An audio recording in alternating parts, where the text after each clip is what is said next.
Muito bem, olha, hoje nós temos um assunto impressionante para tratar com você, que é obstrução nasal. Olha, o próprio nome já diz, mas se você tem sinusite, rinite, desvio de septo, se você ronca, tudo isso impacta aí diretamente na qualidade de vida e você não consegue dormir bem, não consegue praticar esporte bem, aliás, atrapalha muito na sua vida. E é lógico que eu estou aqui hoje com a doutora Aline, que é especialista, e nós vamos falar um pouquinho sobre esse assunto. Então, continue assistindo esse vídeo aqui, que tem bastante coisa para você descobrir hoje. Doutora Aline, tudo bem com você? Tudo bem, Sam. E você, tudo bem? Tudo ótimo. Respirando super bem, ó. Né? Que bom. Respiração é algo fundamental. Você sabe que às vezes eu estudo muito sobre esse assunto também e eu vejo que o sono, por exemplo, ele tem um impacto muito grande na nossa vida, né? Se você não dorme bem, você não tem um bom dia, né? E isso impacta na sua produtividade, no seu trabalho, enfim, tudo que você faz. Mas não é só isso que essa obstrução nasal ocorre, né? Então, a minha pergunta é: o que é essa obstrução nasal? Como que ela desenvolve ali? Isso é genético? A pessoa nasce assim? Como que é? Tá, então, vamos lá, assim, falando um pouquinho sobre obstrução nasal, que eu acho que é importante falar que obstrução nasal não é uma doença, é um sintoma que a pessoa tem, né? Então, várias doenças, várias alterações anatômicas podem levar à obstrução nasal, né?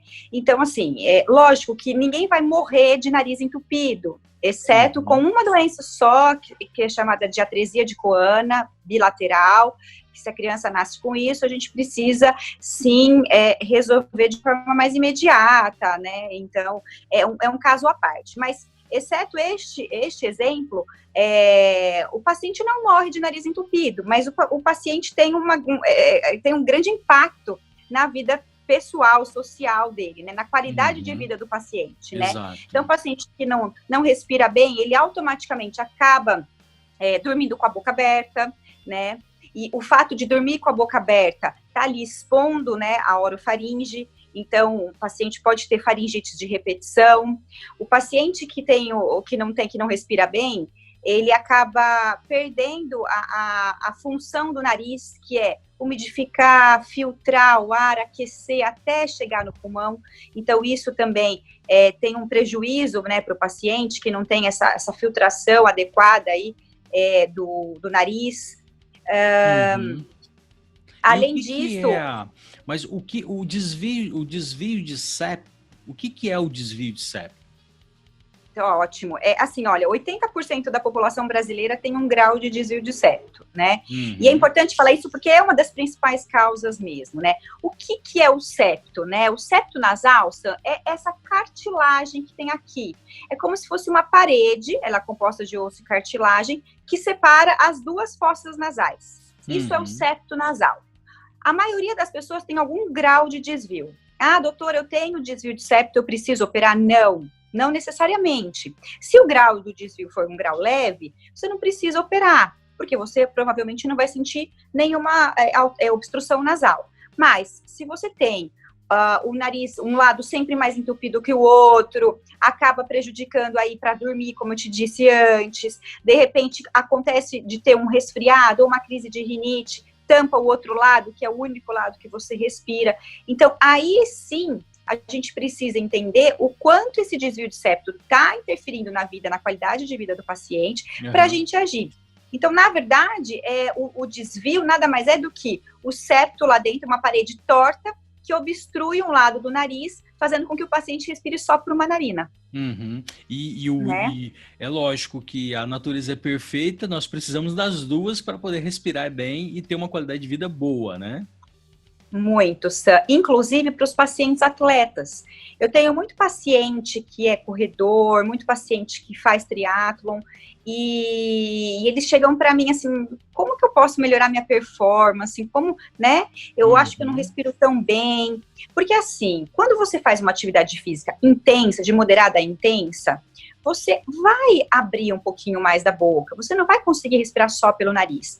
Mas tem pacientes, Sam, que logo no início da atividade física já abre a boca. Não consegue, atividade leve, consegue fazer só respirando pelo nariz. Então, aí sim, pera lá, tem alguma coisa errada aí, né? Você não está respirando bem pelo nariz, o nariz não está sendo não está funcionando de maneira adequada.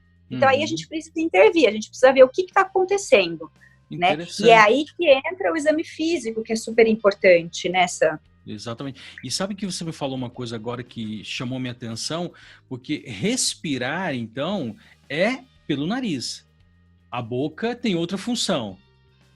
Sim, parece uma coisa óbvia, né? Mas as pessoas respiram às vezes pela boca, né? É, muito. E assim, o nariz, é como eu te disse, né? Ele tem a função de filtrar, de umidificar, né? De preparar o ar até chegar no pulmão. Imagina que imagina que o dentro do nariz tem vários cílios, como se fosse um tapetinho. Esses cílios, eles ficam batendo o tempo inteiro. Então, se você tem uma obstrução mecânica ali, ou infecciosa, por exemplo, uma rinite, uma sinusite, um resfriado, uma gripe que entope o nariz, você perde essa função de filtragem. Então, acaba entrando pela boca o ar, porque a boca não tem a mesma função que o nariz, né? Eu brinco com os meus pacientes, nariz é para funcionar, não é só para ser bonitinho, para apoiar o óculos, não é. Você precisa funcionar, você precisa respirar dos dois lados, né? Exatamente. Cara, olha, isso é fantástico, sabia? Porque a gente não para pensar na respiração. Nós respiramos automático, né?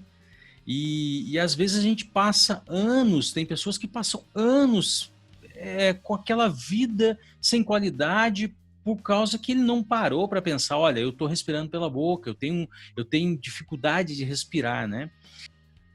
Muito bem, doutora. Obrigado por essas informações. Que fantástico. Como é bom a gente saber que nós temos profissionais como você para nos ajudar aí com as questões respiratórias e ajudar as pessoas mesmo a ter uma qualidade de vida muito melhor, porque respirar é exatamente viver, né? Eu até lembro de um médico que uma vez eu ouvi, ele falou assim, olha, existe algumas coisas que impactam a vida da pessoa. E eu lembro exatamente que uma delas era respirar. As pessoas não param, né, para pensar na respiração, né? E isso é importante. Doutora Aline, obrigado e até o próximo vídeo aí. Obrigada, Sam.